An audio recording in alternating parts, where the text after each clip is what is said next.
Right-wing terrorism or far-right terrorism is terrorism that is motivated by a variety of different right-wing and far-right ideologies, most prominently by neo-Nazism, neo-fascism, eco-fascism, white nationalism, white separatism, ethno-nationalism, religious nationalism, and anti-government patriot, sovereign citizen beliefs, and occasionally by anti-abortion and tax resistance. Modern right-wing terrorism largely emerged in Western Europe in the 1970s.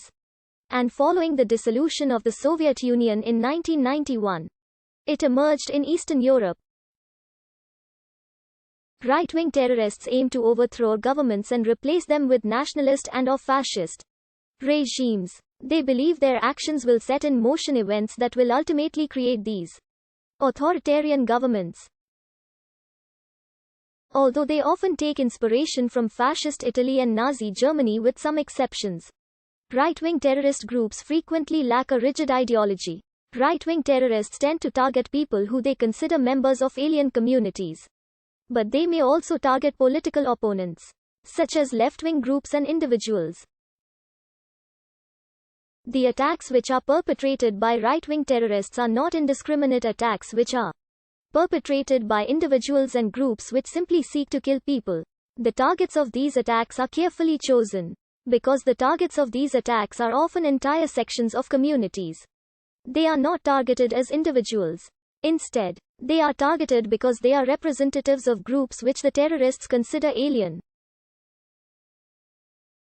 German economist Armin Volk-Kettel wrote in a 2011 article that right-wing extremist crime, which includes anti-foreigner and racist motivations, is associated with unemployment rates.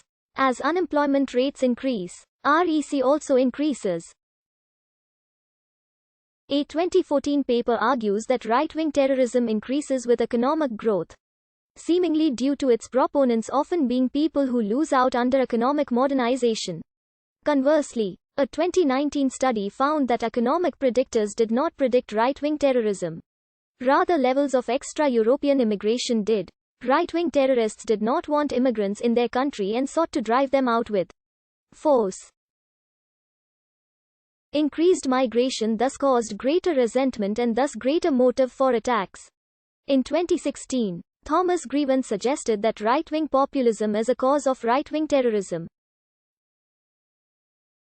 More simply put, populism supports the advancement of the average citizen, not the agendas of the privileged elite.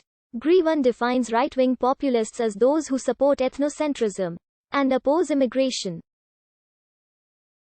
Because right-wing populism creates a climate of us versus them, terrorism is more likely to occur. Vocal opposition to Islamic terrorism by Donald Trump has been obscuring right-wing terrorism in the US, where right-wing terror attacks outnumber Islamist and left-wing attacks combined. In the wake of the Christchurch mosque shootings at Al-Noor Mosque and Linwood Islamic Centre in Christchurch, New Zealand by terrorist Brenton Harrison Tarrant, expert in terrorism Greg Barton, of Deakin University in Australia, wrote of the toxic political environment that allows hate to flourish, saying that although right-wing extremism in Australia is not nearly as serious as the European neo-Nazi movements or the various types of white supremacy and toxic nationalism seen in American politics, both major parties attempted to win votes by repeating some of the tough language and inhumane policies which appear to reward right-wing populists.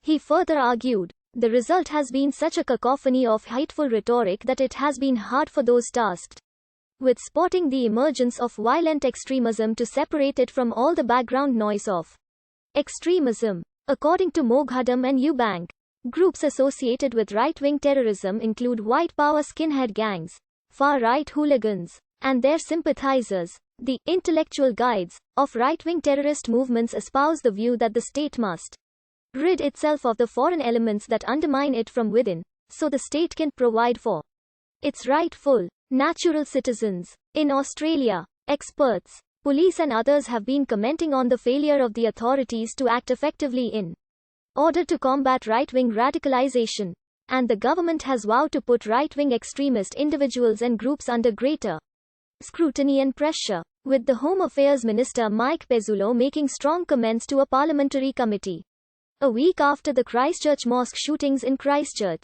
New Zealand, it emerged that 3 years earlier, Australian-born Brenton Harrison Tarrant, the perpetrator of the shootings, had been active on the Facebook pages of two Australian-based white nationalist groups, the United Patriots Front and True Blue Crew, and praised the UPF's leader neo-Nazi Blair Cottrell, as they all celebrated Donald Trump's victory in the 2016 presidential election.